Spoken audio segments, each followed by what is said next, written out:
Ambiguous frozen meat is the only thing they have in their grocery store. Right, Robin? Hey, welcome, America, to the Eric and Rodney Show. It's presented by, hold on, let me look it up. Oh, the Eric and Rodney Show. Hey, listen, America. You ever find yourself watching the show and you go, you know who would be great on the show? Me. Well, you can fill out an application over the ericandrodneyshow.com. Then when you're here and you go, oh my God, I did such a good job. I would like to be on millions of podcasts. We can book you on millions of podcasts. Go to the ericandrodneyshow.com. After you do our show, after you do millions of shows, you're gonna say to yourself, I should have my own show. And you should. You know who can produce it for you, edit it, post it, the whole thing? The ericandrodneyshow.com. Go over to the ericandrodneyshow.com. Ladies and gentlemen, very special guest today.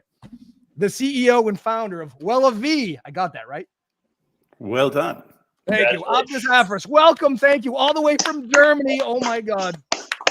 Welcome to perhaps the most international guest we've ever had. Thank you. He just flew in, and your arms must be tired. You just beat me in. Good to meet you guys. Good to meet you, buddy. You too. Thanks for being here. Pleasure. So I'm not sure if you've seen any episodes of the show, but the way this operates, the way we run things around here, it's a very tight ship.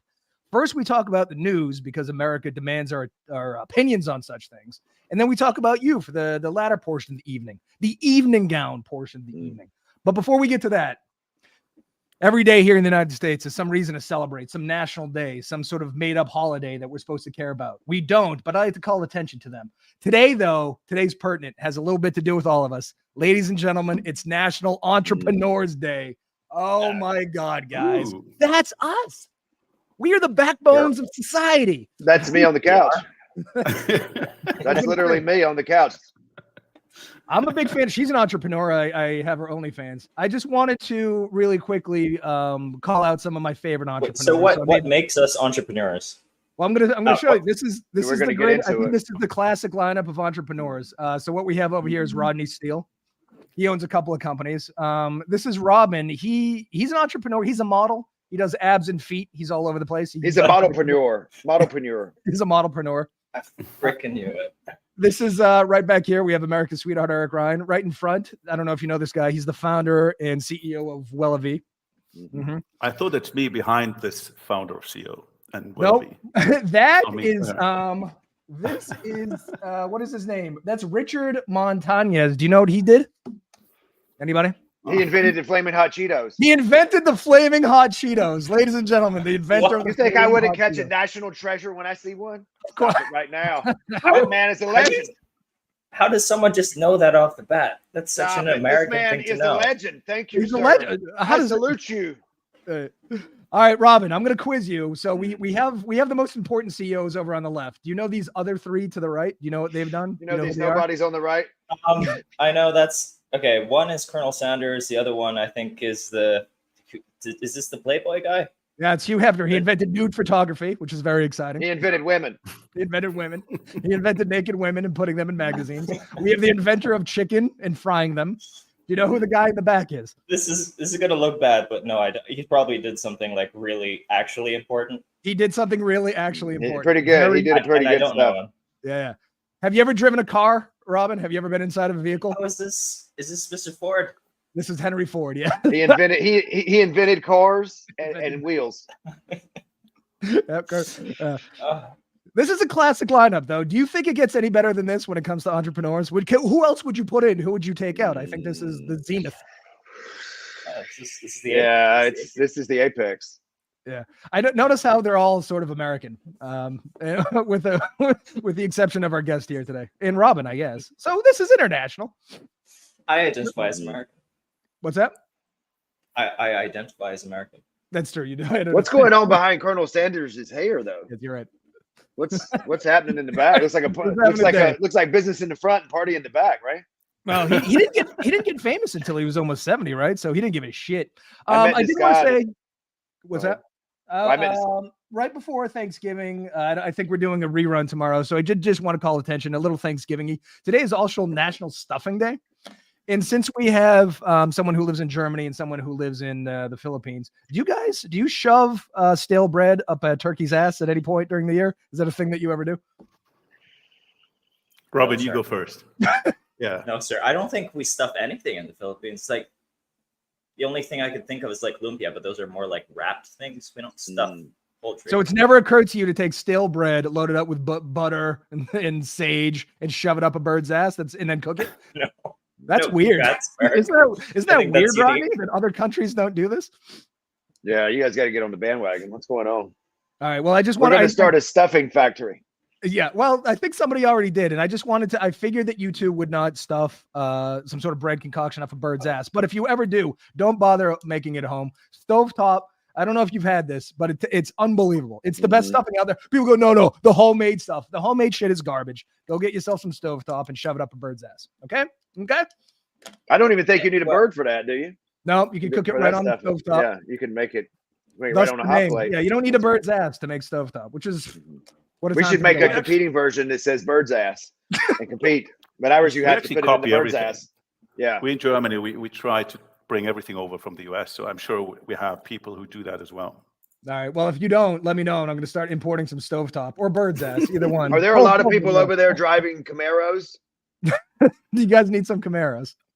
I don't know if it's a lot, but definitely here. You can find anything here. So just come over. Because we got a lot of people here driving German-made cars. I'm not going to lie to you. We're big fans of German-made cars. We're not allowed to leave the country on because of the whole parole violation thing, but I think Robin could bring a couple Camaros over. All right, listen, we have a lot of questions about coaching. I'm sorry, did you have something on a bird's ass and stuff? No, but Germany is famous for stuffing intestines, sausages. No, there you go. Yeah. You stuff something in something. It's just not bread in a. Well, I mean, we're famous for sausages, but it's true. Yeah. All right. Well, let's get to the news so we can talk about some life coaching because God knows I need it. What's in the news there, Robin? That's a good segue. Okay. So you've kind of famously hate dogs for a lot of reasons. Yep. So cats are good in the way that they're kind of very independent. Dogs, on the other hand, need constant attention, grooming, and very important thing that is often neglected, walking.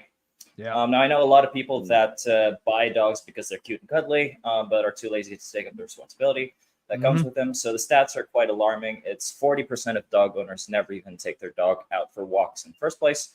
Yep. And it's estimated only 27% of dog owners actually get the recommended amount of physical activity for their dogs.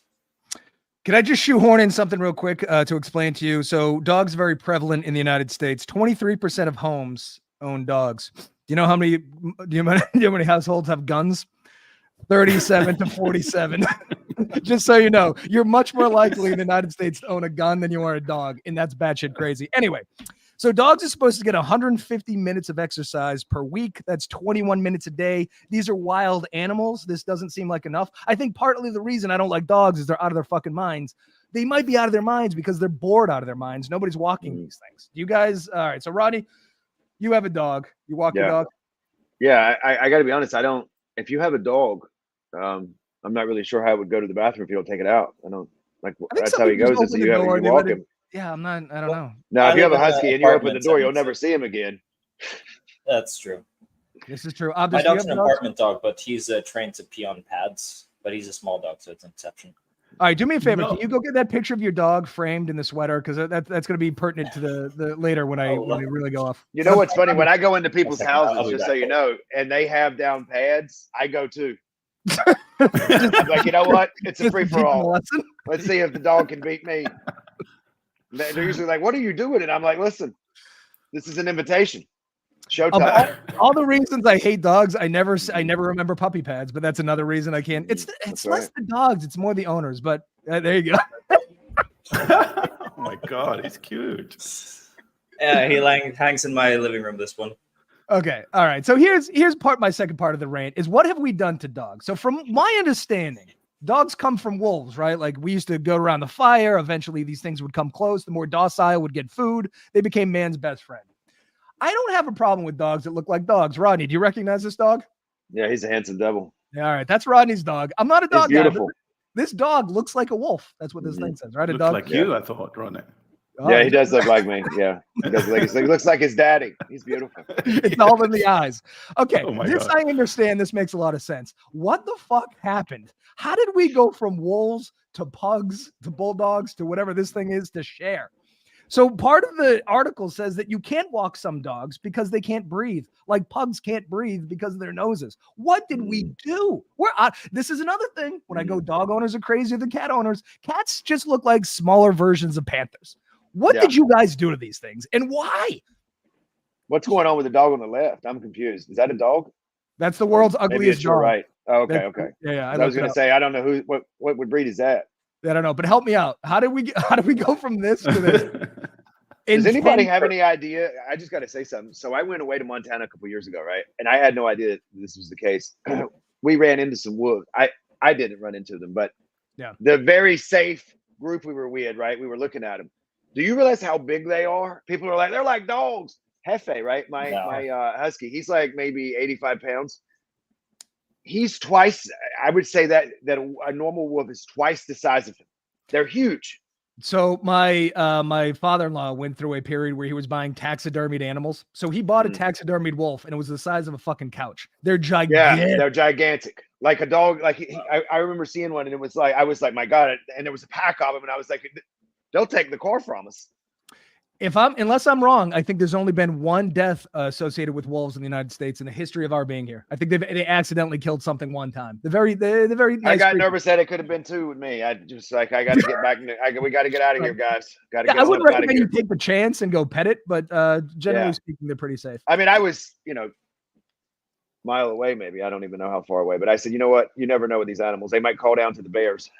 I'd rather be a mile from a wolf than a mile from a pug. Look at those disgusting things. You keep showing the nuggets. You keep showing the nuggets. What is that? Maybe related to that? Maybe they're eating the nuggets. I don't know. That's a jalapeno popper. Robin has never had a jalapeno popper. Have you had a jalapeno popper? Oh yes. Of course you have. Of course you have. This show is out to antagonize me. I swear. Robin's never had a jalapeno or a pepper.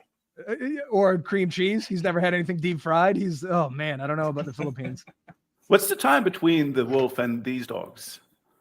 10,000 years. Where will the dogs be at 10,000 years? Where will the dogs be then? But seriously, this constantly shocks me, and why we did this. Okay, I understand like some of the schnauzers or something, or sheep herding dogs. Who made a pug and why? Why do they exist? This ugly thing. And I'm only saying that because it won world's ugliest dog. Why does that exist? Bulldogs, you have to clean between their folds.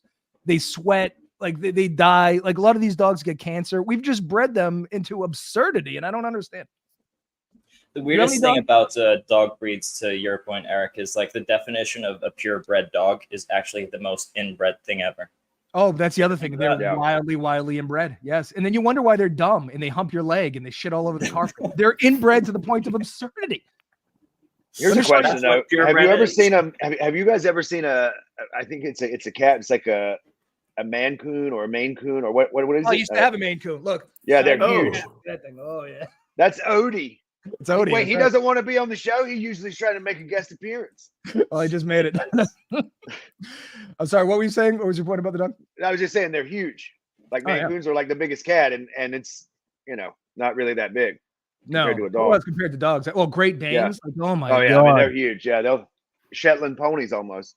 Yeah. What's the percentage you said, Eric? The U.S. homes have a dog. I'm glad you asked because I reverse engineered the math on this because I wanted to know. So the number is 69 million American households have dogs. That translates to 23% of the population. Oh. Gun ownership, by the way, 37 to 47% of homes. Yeah. So double the amount of guns than dogs. It's similar to Germany, not the guns, but the dogs. So we have a thing. I've just checked it out. 21%. I don't have a dog, but I feel like I only know good people who have a dog because they constantly are outside with them. So that's a very German. Yeah, but you're talking about the United States. Well, I was going to say the great irony about this article is that it's an article about exercise. Americans don't read and we're fat. Oh. It should have been a TikTok about shooting people. Then we would have, I understand. Then you can the greatest statistic to this point, do you know the number one dog breed in America is a French Bulldog now? Stop it. I thought it was and they're lazy. They're laziest. Is that the one that Eric you had pulled up or no? A French Bulldog? The guy on the right? I don't know. Is that an American Bulldog? I don't know. These are Bulldogs, and they're known to be lazy. Yeah. But some version of that, right? Smaller, bigger. Yeah.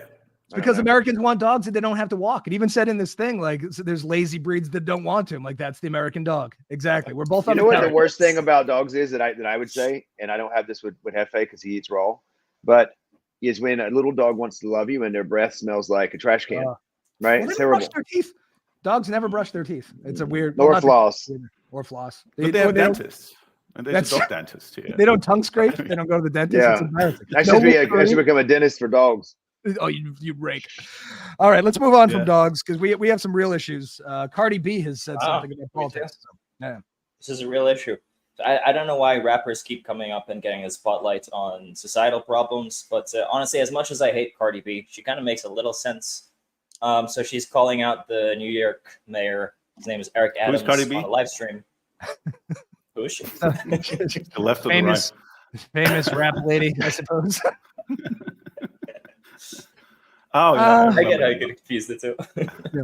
Okay, so she's saying there's a huge sanitation problem in New York and crime is rampant. Why are there still budget cuts if the problem doesn't seem to be getting any better? So, I mean, I always viewed New York as a very magical place. Everything I've gotten from the show so far doesn't seem to make sense. Well, Robin, it's about to get much less magical. So Disney World's a magical place, not New York. Yeah, it ain't New York, baby. They're slashing police budgets, education budgets. They're slashing universal pre-K and sanitation budgets. This is ostensibly to deal with the migrant crisis, but my dear God, I mean, those seem like important things. And she does bring up a good point where she goes, I'm not going to endorse a president anymore because she said she was all for Biden. And much like Tupac said, I know you don't like Tupac, but he's right. We got money for war, but we can't feed the poor. Now, Cardi B seems to be confused about federal budgets versus state budgets. Let's not let that get into the issue here. It is sort of conceptual. Don't let that cloud our judgment. Don't let facts cloud opinions here.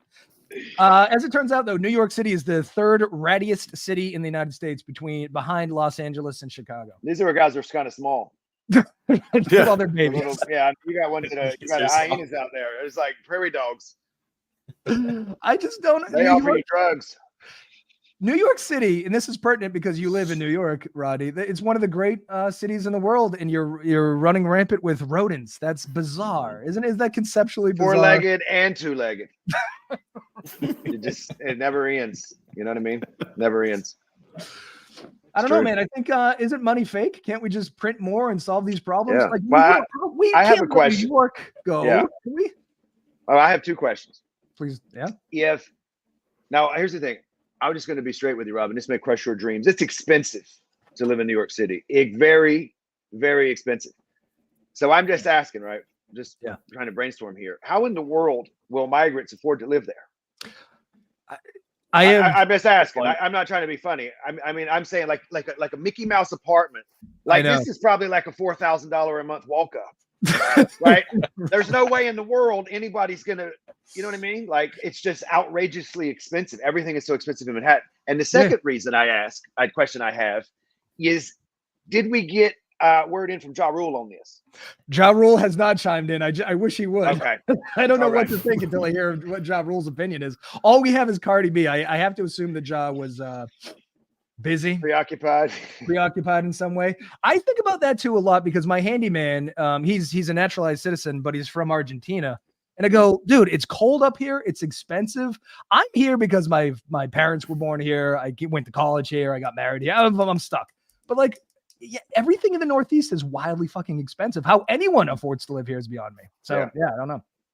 Even the rats are having. Eric passed him a note and said, "Take me with you." You're coming to a country, obviously you're trying to find a job. So, and that's where probably you would go to New York or San Francisco and Silicon Valley area. But yeah, it's a very good question that and if you would move to the German news today or the last weeks and months, it's one of the biggest topics. Why are the people coming? I think we can all explain why they're coming.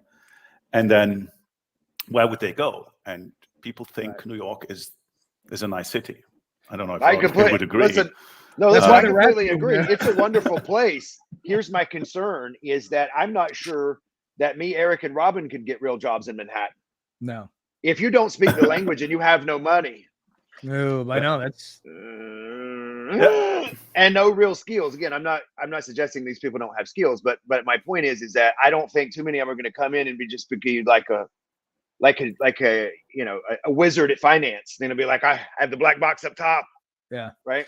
Remember you and I watched that documentary about wrestlers on Netflix? I forget what it was called. Ohio Valley Wrestling. Anyway, so all these wrestlers, Ohio Valley, I guess, is in Kentucky, and it just looks so downtrodden. So I looked on Zillow for houses in Kentucky. 50 grand gets you a palace. All right, that's an exaggeration. But a couple $100,000 gets you more like the apartment would be the size of a postage stamp. If you lived in Kentucky, you could have a 4-bedroom. So again, why people move to these wildly expensive places, I'll never know. Yeah, that's exactly right. All right, so we didn't solve the rat crisis, but I did want to talk about this Italian mob story because Abdes, you had a reaction to the story, and I didn't even know this thing existed. So it's really an opportunity for us to learn here. It's not real. Didn't you learn anything from The Sopranos? I didn't. Well, you didn't. I'm shocked. I am fucking shocked by these numbers. So Robin, tee it up because this is some of the crazy. Wants to walk on eggshells. The mafia is in Germany as well. Well, don't say it out loud. We're gonna lose him. They're gonna kill him. Okay. Yeah. Let's just talk about it on a surface level. All right, yeah, go ahead. Tee it up. So until this story, I thought the mafia largely had died out. We don't really hear much about them at all. But I just remember the war on drugs. The drugs won. So obviously there's always going to be new mafias left and right. So this is about a very long ongoing case, which involved 200 defendants, 600 lawyers, and some 900 witnesses. I might be butchering this name, but they're called the Nrangheta, and they're involved in drugs, homicide. Nrangheta. Yeah. There you go. Nrangheta. So they just received a total combined sentence of 2,200 years. Seems like a lot, but dividing it among 200 people is only just 11 years per person. That's not much. This is them? This is the gangsters? No. Halloween. This is Halloween. Oh, I see. These are the judges that had to go under police protection. This thing is unfucking believable. They have they make $52 billion a year. They own 80% of the cocaine trade. According to this article, they're on every single continent. They made arrests in Germany, Switzerland, Belgium. I mean, it's unfucking believable. I don't know. We're talking about the U.S. Who are we talking about again? I'm so confused. Those sound like numbers the U.S. are doing. My goodness. Dude, these are Italian mobsters. Again, to our point, like this is what I thought the mob was. Fat Tony from The Simpsons, Godfather, Goodfellas, The Sopranos, Paulie Walnuts. No. As it turns out, it's all about extortion and murder and dead puppies. They're doing all the shit, man. They're doing all the shit. Can I be honest? Every time they have can I just say this? Every time they have a mafia story here in my area, right? It's like Tommy Two Touch, right? Got busted for, selling meth or, some crazy stuff. Yeah, it sounds like this is the real mafia. We have the fake mafia here. It's probably why you've never heard of it. Yeah, well, this is obviously the fake mafia. These are the real guys. Dude, $52 billion a year. Man, oh man. Here they'll be like, we got so and so. What's the EBITDA? Like I remember they were like, we got John Gotti's son. He was racketeering 42,000. It's like just ridiculous things. You're like, what are you talking about? Right? No. $52 billion. My God. And so 50, I don't know if these guys, but 50 of them turned on the rest of them. So it's like classic. It's this shit, man. It's wild. Yeah, so in Europe, looking right. Well, you know what? I'd go with these guys. I'd go with that's what I'm saying. But they nabbed him in 2019, and what happened? They just everything fell apart. Well, they had, speaking of cages, they said in the article that in the courtrooms, they had cages full of criminals. Like there's so many of them in so many different countries. They were building a case for 3 years. Plus they arrested a senator. Like how do you begin to untangle this? Because they're involved in. Well, I have another question. Can I ask another question? Please. So they're going to put all these guys in jail together? In one room? In one cage? I mean, this is going to really, let's get all these guys together, all 3,000 of them. Let's put them unsupervised together all day so they can really work out the kinks. Yeah. Along with the 50 guys that turned informants. I don't know what those guys are going to do. Oh boy, man, this is fucking wild. Here's the thing. Like I ask this question every time we cover any place where cocaine's still illegal. Cocaine ostensibly is how they make their money. If you legalize cocaine, tax it, then all that money goes to the government and there's no more crime, right? Can we just legalize cocaine? Listen, drugs won the drug war. Just legalize the shit and move on. Because obviously people are still doing coke to the tune of $52 billion a year. Legalize it, tax it, make it safe. Portugal did it. Somebody's doing coke. I mean, I got to be honest. And this may be stupid, but what's the annual sales for Coca-Cola? That's rivaling, isn't it? I mean, Right? I don't think it's 52 billion. Close. I mean, that is a lot of money. God. a ton of money. I know. So Abdes, this is a big. So everyone knows this mob over in Europe. Oh my God! See how isolated we are. Very famous, but you never see them, obviously. So you don't want to even know any one of them. So, but I know there's constantly some cases going on. But I just read they're discussing 2,000 years of prison. Is that what you were just saying? And then in average, it's 11 years. Yeah, it probably means some. It's not like in the US, you arrest someone and give them 200 years, which I always wonder. Okay, just to make sure this person really dies there. If you give someone 200 years, but that's what it is. Yeah, right. I mean. Yeah. It goes back into the 18th century about the Nrangheta. So it does. I think it's a Greek word. It's a Greek word. I think it means manly or brave. I think that's why you have mainly man, I guess. It makes sense. Yeah, it goes back to 1861. So they've well, that just shows you how long it takes to build a $1 billion business. A brand. You know? Yeah. You got to build a brand. You got a real strong They need brand. growth. Yeah. They need growth. It takes time. It's not easy. You got to run ads. It's a whole thing. Gated white papers. That never ends. All right, let's go to cars real quick because I don't understand this story at all. I don't. Honestly, I hate cars. So this story, I'm kind of happy it happened. The news is about a major screw up by Honda. So a lot of people are getting fired for this. About 250,000 cars are being recalled because of a manufacturing error that supposedly damages the engine.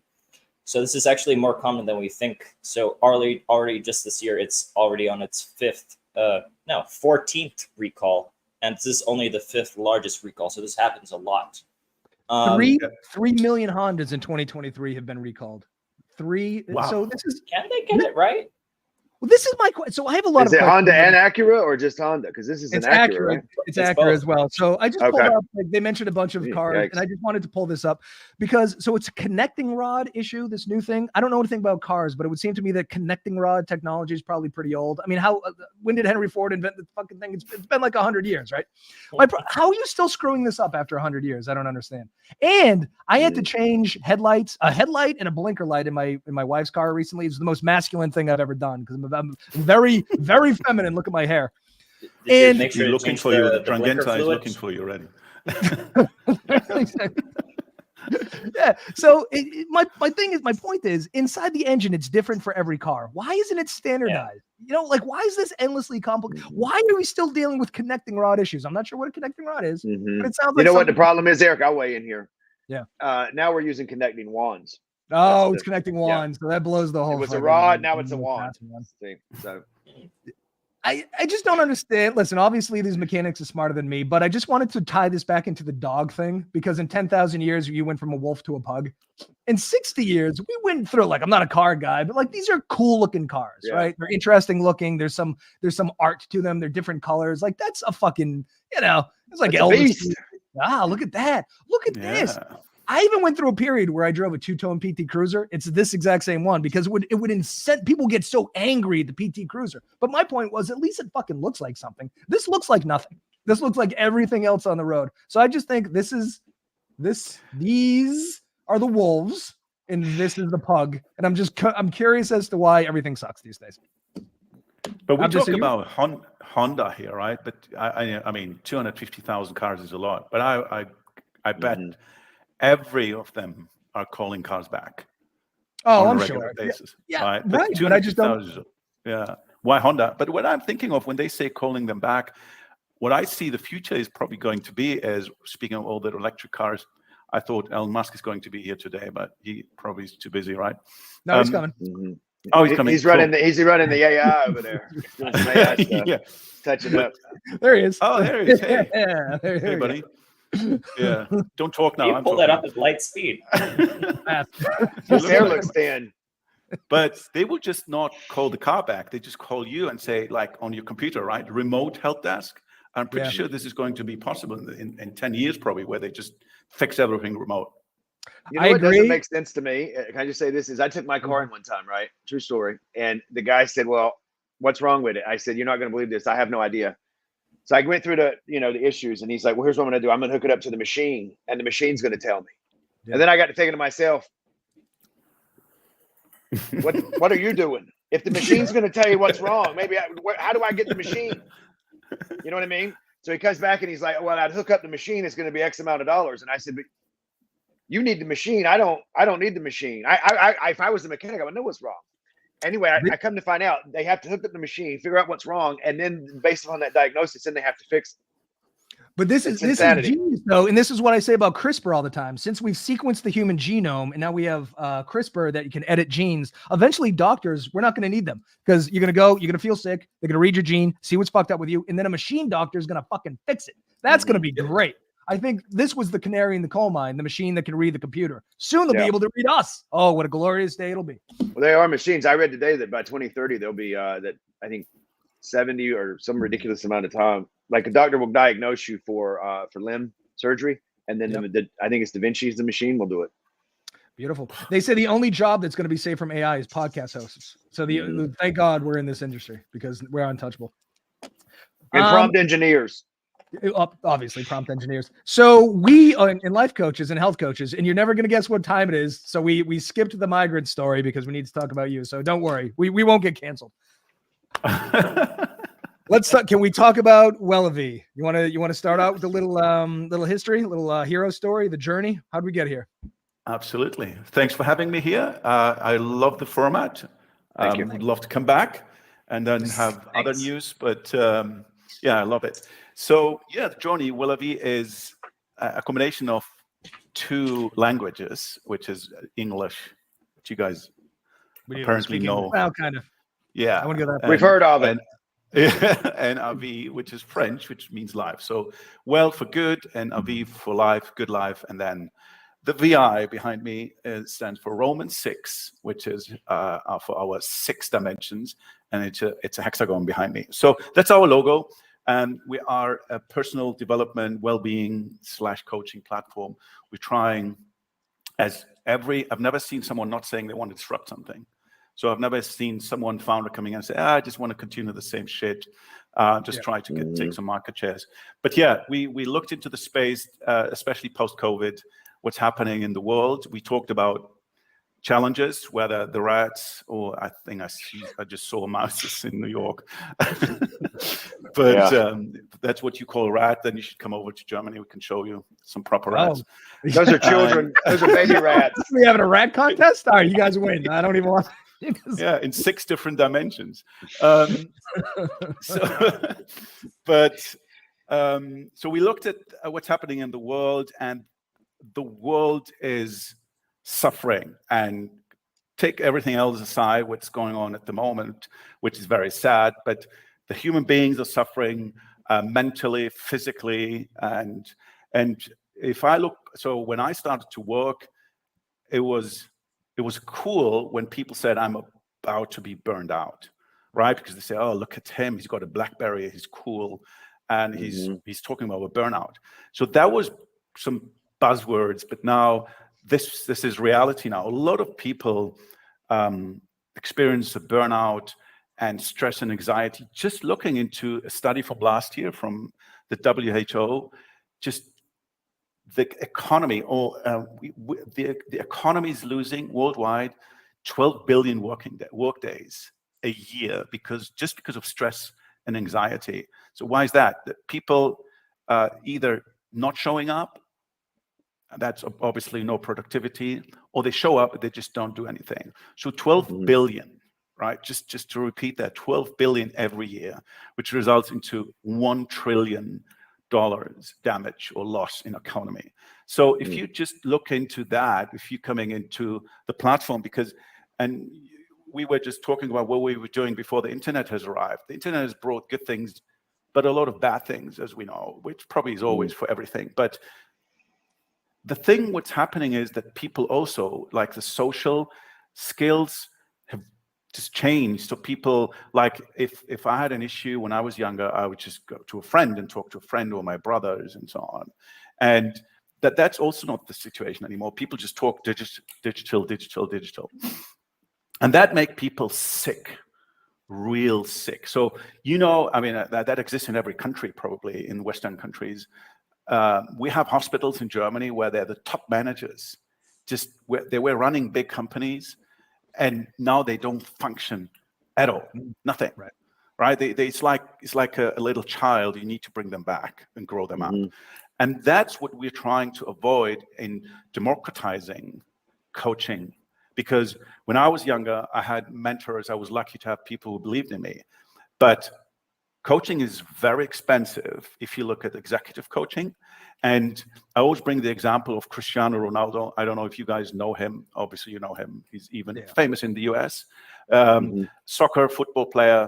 And even Cristiano Ronaldo is still getting coached in all the areas of life. And when we talk about the areas of life, so I'm talking about your professional growth, which is your career, intellectual stimulation, physical well-being, which we all do with a personal trainer, or at least we pay them, but we probably never go there, financial stability, social connections, and mental health. So that's why we have the hexagon, because we think everything is linked to each other. So if your financial stability doesn't exist or is in disbalance, I bet you it will have impact to your physical. You will have a back pain, but then you think, oh, why do I have a back pain? And you go to the gym and nothing changes because it's a financial situation. And then it becomes a mental health issue. Then you won't show up to work, or you're not productive anymore. Then goes back to your social connections. And then what's called the intellectual in your brain, that you don't read, or you don't be creative anymore, and so on. So, and then when we looked into this space, we saw some players. Actually, it's a big market. Just, do you guys have an idea how big that market is? Does it mirror the the Italian mob cocaine business? 52 billion? No. It's even bigger than that. Oh my God. So how big is it? So we have, if we look at the pure corporate, they call it wellness. I hate the word wellness, because in Germany, when we say wellness, everyone immediately thinks everyone is naked and in a massage and in a sauna and everything. But I prefer to call it well-being. It's just in the corporate world, it's $75 billion. And then the wellness space overall, which includes the gyms and everything you do, even taking out your dog, it's 1 trillion. That's how big the market is. So people changing, especially the younger generations. I think I can exclude the three of us, Robin's generation, the millennials and Gen Zs, probably. They do expect that from their employers, right? You see a lot of budgets shifting from training into well-being budgets. There are people like Deloitte has a lady, she is the chief well-being officer, right? And you can see how important that is. So everyone is taking it very serious, but a lot of employers, they've just started to look into this.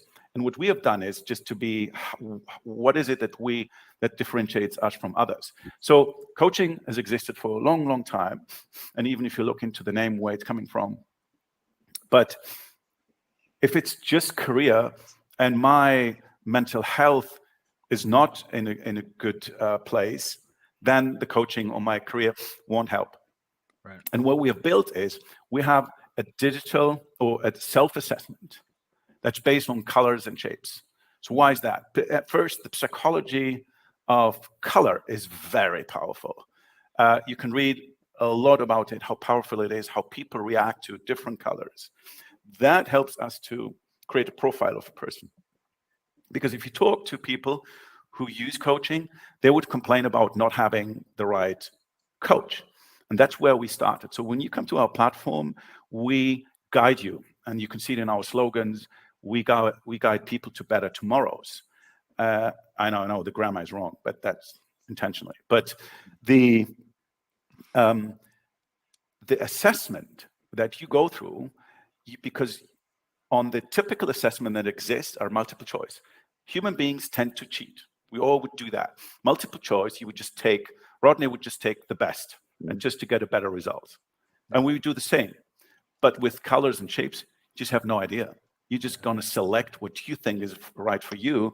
And that helps us to create a profile of yourself, which is 64 traits. And on the other side, which we call True Self, and on the other side, we have the coaches, also 64 traits, but with different shapes and colors. And then we do the matching. So that's the first step we do. So we do matching to bring the right coach with the right user together, because that ensures better quality or more efficiency on coaching, because that's why you want it. And people always think, yeah, I just need someone who knows that the area. No, it's not true, because the chemistry, right? That because you want to open up, you want to talk about challenges and so on. And that's why it's so powerful with our assessment, True Self and True Coach, that people come to the platform and we already tell them, here we recommend 6 to 8 coaches for you. You can always go and discover other coaches if you don't like them. But we get to over 90% matching rates. Wow. And then we recommend 2 main dimensions that we want you to focus on to start with, right? You can always disagree, but it helps you to keep coming back, and then you keep running the assessment. So that is on the life coaching side. So we recommend life coaching and life with a V, but basically it's also your life coach. And then we looked into this because the range is between $50 an hour and $1,000 an hour. And I'm sure it's justified to get paid $1,000. Oh, listen, I want to be healthy, but I don't want to be healthy that bad. So how much is it? You can even find, go to Tony Robbins. I doubt you would find a slot with him, but he would definitely charge you more than $1,000. But that's what we want. We want to make coaching accessible. Nobody can, just a small group of people in the world can afford Tony Robbins. But that's why we want to bring the right coaches to the people who they can afford. But then you can look into areas, because what employers, which I never understood, what they do is they just throw money at, when I became an executive, then the employer started to throw money at me for coaching, executive coaching. But I actually needed coaching before, when I was younger, right? Because then you have your non-management people that you want to bring to a phase later on to be your asset, you be your employee, and have all the skills that you need. Maybe they become the new CEO or on a C-level. So what we have done is, next to the life coaching, we have built an on-demand center, which is 24/7 coaching. That just costs $39 a month. And our coaches create the content for us, whether it's a blog, recorded coaching session, and a challenge. Because I always thought, okay, what is it? If Eric is my coach and we meet once a week, what do I do in between? Right? So, and that's what we have done. So our coaches create challenges, and in all 6 dimensions, even physical, you can do all your physical stuff, whatever you prefer. And then you might have a different coach for your mental health. And that's how you get into a balance of your life. And happy employees means better results and happy employers. And the recorded stuff is where you then set your own plan. What do you want to achieve? Whether you want to lose weight, or you just want to get in a better shape, you want to be better in managing your financials, or you want to enhance your leadership skills, presentation skills. It's all available on our platform. And it could be a mix where you do both on-demand center and, let's say, just once a month on a live coaching session, and then you come back every day, because we have a mobile app that can you can track everything that you're doing on the platform. And then we have our own gamification that we have built, which I'm really proud of, because human beings open up when they gamify. I think we boys know that really well. When you play, you're happy. But then you open up, and then we get feedback that's important to see, because we create dashboards for C-level HR so that they see what's happening in my company. Because all you care about as the owner or investor or C-level, you want to know, what's the retention, right? How can I make sure I keep my people? What's the burnout rate? What's happiness? What is it that people really care about? We can give you all kind of metrics in a dashboard, but all anonymized, right? But at least you get an idea what's happening in the organization, and then you can react to that.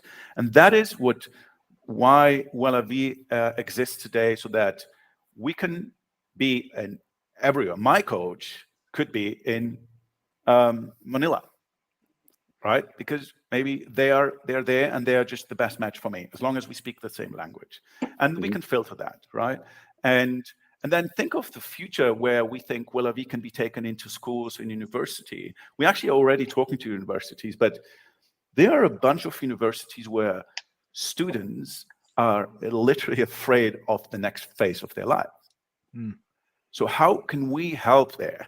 And speaking of shootings or anything that makes kids feel sick or ill, whatever it is, maybe they just need to talk to someone. And if you think of Wellavi being in a university and school, where schools, the government offer once a month, once a quarter for every person that they can talk to someone. And instead of just playing TikTok all day long, just let them just do something similar to Wellavi, where you do something for yourself. You're going to prepare yourself for the next phase. And that's what the guide is within Wellavi. I would just pause here and see if you guys have any questions. Well, I thought it was interesting. So I downloaded your white paper yesterday. I really liked this first thing. It said hustle culture, side hustles, burnout culture, the great resignation, quiet quitting, inflation, recession, climate change, geopolitical conflicts, school shootings, all this other shit. So there's certainly a lot to deal with in modern life, and it's difficult. And then we did a story yesterday. I forget what the specifics were, but it was about the antidepressant. I don't know. What was the story? Anyway, it doesn't matter. So these are the global antidepressant users. United States, we're crushing it at 110 per thousand. Iceland comes in 106. We suspect it's because of their cuisine. But Australia, Canada, Denmark, Sweden, Portugal, UK, these are all countries that are socioeconomically okay. In the top 50%, certainly. So it's not a matter of like Maslow's hierarchy of needs where they don't have shelter and they don't have food and water, right? It's something else. So I think a lot of it plays into the idea that there's all this other shit that we have to deal with in modern society. And I think something like your thing, listen, the pills aren't working. That was another point of this. We're all pilled up, but nobody's happy. So perhaps we should try something new. And I think what you're offering is that something new, right? Does that make sense? Yeah, it does. Yeah, definitely. And I think that's the right thing. I mean, pills, never take pills if you don't have to. And that's what the good thing is about our bodies, right? We just don't know how strong our bodies are, but we made our bodies weak, whether it's through internet, stress. You're scared of going to work because you have a bad manager. Because take this, we have companies customers who want to start with, how do I bring the better culture back into my organization? Because if my managers are not good managers, that means my people will not stay or just become bad managers in the future as well, because they think that's the way it should work, right? And that's the good thing about, in the end, internet, because you can connect people all over the world, colleagues. You can do group coaching. You can just set a topic. You can do challenges. You see more and more companies just doing physical challenges. You can track that if you really want that, but do something, right? We talked about taking out the dogs. I'm pretty sure if you would ask the people who take out their dogs, way happier than people who just don't leave their houses for whatever reason, right? Maybe they are depressed. I mean, I think that's the thing, is that we sort of know what the answers are. It's like losing weight. The new shit comes out all the time. Curves for women, CrossFit, gluten-free, all this shit. We know diet and exercise, but we want to believe it's something else. In this case, maybe it's just we need to be held accountable to somebody. And I think that's a big part of coaching as well. Like if you're set a challenge and you have to talk to somebody the next week and you didn't do it, there's a little bit of shame in that. And maybe that's enough motivation. It's not a lack of knowledge. It's a lack of effort, I think, in the most part, right? Yeah. I've recently hired a new chief wellness officer at the Eric and Rodney show. I don't know if you've heard of him. He's Baker 7 years. As a matter, tremendous. I gotta rate him. It was the best match for you. He's been working out great. He's been working out well. Well, Eric did his consult at the liquor store. All right. They had a lot of good suggestions. As a matter of fact, I go back every week. I get coached up. They tell me what to buy. It's delightful. Yeah. So with Wellavi, you have a B2B and a B2C sort of business. I'm guessing we didn't discuss this, but you certainly an individual can download it, but you're also going after companies to make sure all their employees are okay. Yeah. It's actually for free for consumers now on the on-demand center. So we have hundreds of users already on the consumer side, and unless you want to have live coaching, but you can come to the platform and just do free coaching. You get one session for free. You should try it, and then you have, as a consumer, you have free access.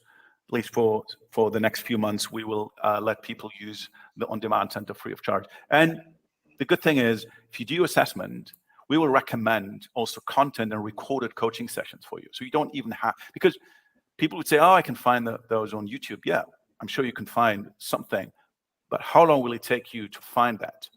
We will bring it to you within minutes. We will know which of the programs and challenges would be best for you now. And it doesn't matter what you just said, Eric. We all know the answers.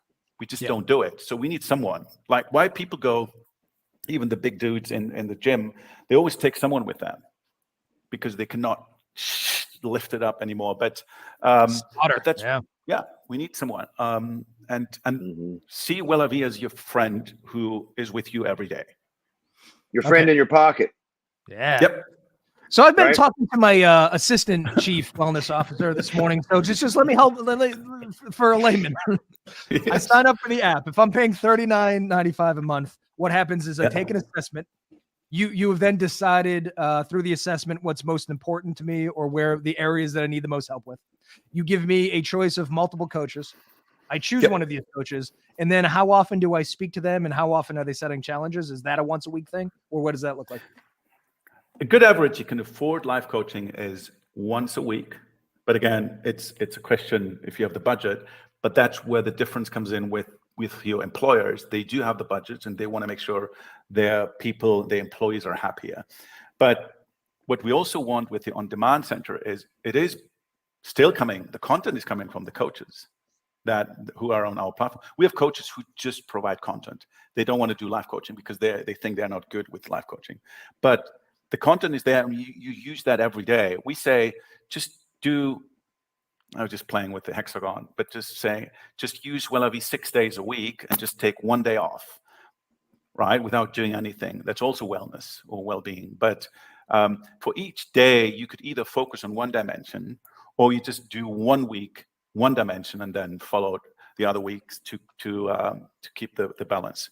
But making sure over time, because we have integrated it, we talked about what's happening now in OpenAI or ChatGPT and all these things.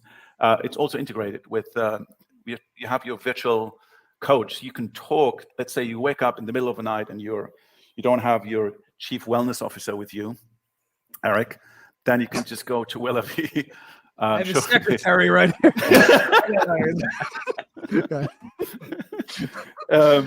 But yeah, I'm sure you have. The secretary has an executive assistant too. Right here. Yes. I can keep going.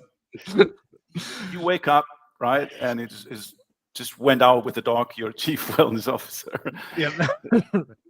Then you can just talk to your virtual coach, which is pretty cool because as we know, that's why AI really exists now. It learns over time. And then once you have completed the chat, you decide this is it, then we will summarize that with our own AI, where we will recommend challenges for you that could make you feel better, maybe, whether it's a mental health class or just a yoga class. I don't know what it is, just breathing and sleeping. And there's so much out there. And you'll be surprised to see how specialized our coaches are. Right? Everything that exists in the world, you will find a coach for. Don't go to the ones who promise you to be rich within 24 hours. This one tells me I'm pretty and funny, though. Should I? Okay. So I have just a general question. So you're from Morocco. You live in Germany. You speak 1,000 languages. You have a sort of a wellness company that's international. Going back to when you see something like this. So I went to high school in South Korea. They I guess on this, they're the last of the industrialized nations here with 13, but I know that they have one of the highest suicide rates. So while they may not be taking antidepressant, it's not like they're fucking very happy. Yeah. Statistically speaking. Yeah. So my question to you is, are there more countries that are more apt to use something like this than, so I see Germans as very stoic. Maybe this is a broad thing, right? I think probably on the coasts, Americans would be more into this. You're going to have a hard time in Alabama selling this idea. So my first question is, do you find certain countries to be more receptive to this idea than others? And then my second question on top of those is, of those who are receptive, do you know most often, do you get somebody like, is it professional, mental, social, physical, intellectual? What is the most prevalent problem of the countries that are receptive? First question, countries. Who's more into you? Yeah. Yeah. So very interesting. Yeah, you're right. I migrated yesterday from Morocco, so now I'm here in Germany. Get out. Get out. The German would say, this is not so funny, Abdes. This is not the right thing to say now, but... Oh, look at that, Dag. Very good. That's very nice you do this. This is a great thing to do, I know. The Germans would... before I moved into this space, I was in the forensics and the IT business. What people say about the Germans is that they test the hell out of you, right? Not yourself, but the product, out of your product. But then if they're happy, they're going to keep it. Okay. Compared to the US, where they say, hey, Eric, I'm using this. And you say, hey, yeah, I'm just going to buy it as well. Yeah. But both will probably end up not using it so it's not that sustainable. Germany is a big market, but US is definitely a huge market, and you can even look into the certain areas. What's surprising is, and we've just launched yesterday, South Africa. Oh. It's a huge well-being market. They have 65 million people, which is probably the size of Texas. And then in all dimensions, they really care about their lives. Why that is, I don't know exactly, but I can just guess that people, it's probably younger generation that just care about their lives, but you can see this everywhere. Like, I have a brother who's almost half of my age.